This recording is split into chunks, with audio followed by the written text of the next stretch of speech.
in Kenya, civil society, in the media, online, and at kitchen tables.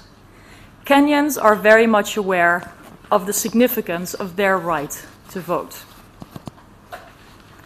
A lot has changed since previous elections that have left scars.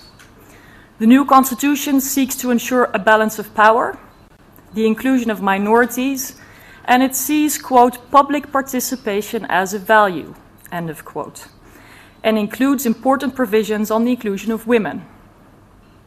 It will be a key moment to see how the provisions foreseen in the Constitution will play out in practice. I would like to end by saying that it is no secret that there are concerns about the possible outbreak of violence. This is not inevitable, and it is clear that it would create a situation where everybody loses. There's a responsibility for each and everybody to grant each other the right and safety to vote according to his or her conscience. But this responsibility grows in proportion to the influence different actors have over the 2017 elections. It is in turn our responsibility as the EU Election Observation Mission to make an honest and impartial assessment of the integrity of the process and the extent to which people's political rights are upheld. The fact that the EU has sought to deploy such a large mission is testimony to the significance of the August 8th elections. Our findings will be first presented in a preliminary statement that we expect to be able to present a few days after the elections. But our team will stay on in Kenya to monitor the results and possible appeals as part of our entire monitoring process. We're here. We're open to your questions today, but also going forward, and we will share our work on social media to make sure we can show the people of Kenya in a transparent way who we are and what we're working on. Thank you. Thank you very much. We're now open to questions if you have them. Somebody will be circulating with a microphone, so if you could just indicate, and when you ask a question, if you could let us know who you are and where you're from. Thanks very much indeed.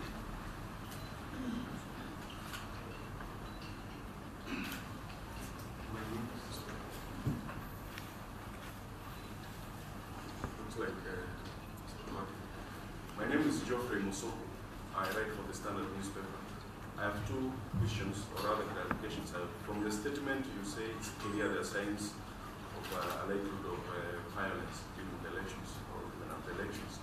What informs that fear that there might erupt violence if the country loses? Two, since you started your work, you've made the main protagonist in these elections, especially the incumbent and the opposition leaders. From your discussions, what is it that as the EU you're getting from them in terms of not just their preparedness to commitment to a peaceful and fair and credible election, but in terms of them probably accepting the results and allowing, especially the government side, allowing an environment for free, fair and credible elections? Do we take one by one? Yes. Okay. Thank you for your question. I just want to be clear about what I said in my opening remarks, and that is that it has come to my attention, and I don't think it's a secret, that there are people in Kenya that are concerned about violence. I think that that's clear, but I think it is not inevitable. And it is everyone's responsibility to grant each other the right to vote according to how he or she wishes to vote. But of course, people with more responsibility, institutions with more responsibility, have a special role in these elections. And those are the kinds of conversations we are having with government representatives, representatives of the political parties and coalitions, the IEBC, but civil society as well. And we're now at a stage of gathering information, looking at specific details. And it is not now the moment to draw conclusions from that, because we're still, before the elections, and a lot of work is still being worked on. Thank you. My name is Hassan Mugambi from Citizen TV. Mine is in regards to the advanced team that you say already dispatched. What are they telling you so far in the pre-election observations that they are making? So indeed, we have a team of long-term observers that are in many places across Kenya.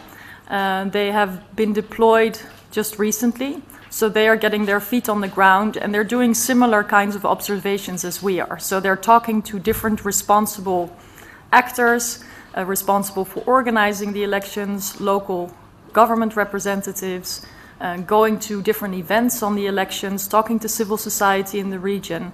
And we will be hearing from them when they have a better sense of what is going on. And our preliminary statement after the elections, as well as the final report a lot later, will take on board all of their observations, which we will compare and contrast and add to the observations and input from experts and short-term observers as well. So we're really at the start of that process. My name is Ainga Okwamba from ABC. Now, we've heard allegations from the opposition that we have a secret polling stations.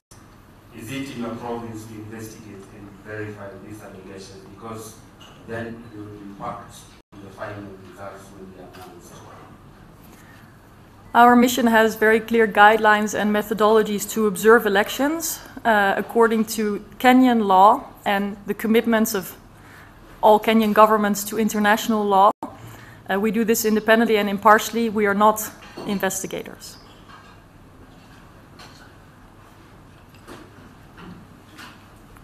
Thanks. John Ackley from the Financial Times. Two questions. One, you didn't answer my colleague's question from the Standard about your discussions with the main protagonists. So could you please answer that, what you took away from them? And secondly, how ready do you think the IEBC is to hold a free, fair, credible and transparent election? What do you think their main items, or what are the main items on their to-do list between now and August 8th? So the kinds of discussions we're having now, or I've had, are about to what extent the different actors are ready, what elements of the process, from registration to the organization, to the testing and verifying of materials. These are questions that we have asked, and we are waiting for more details to see, where things stand. So it is really not something I can give any conclusive answers about right now, because we're in the process of getting more information, having conversations with people in different layers and different departments of all the organizations and administrations to get a better sense of how things are going and where they stand. So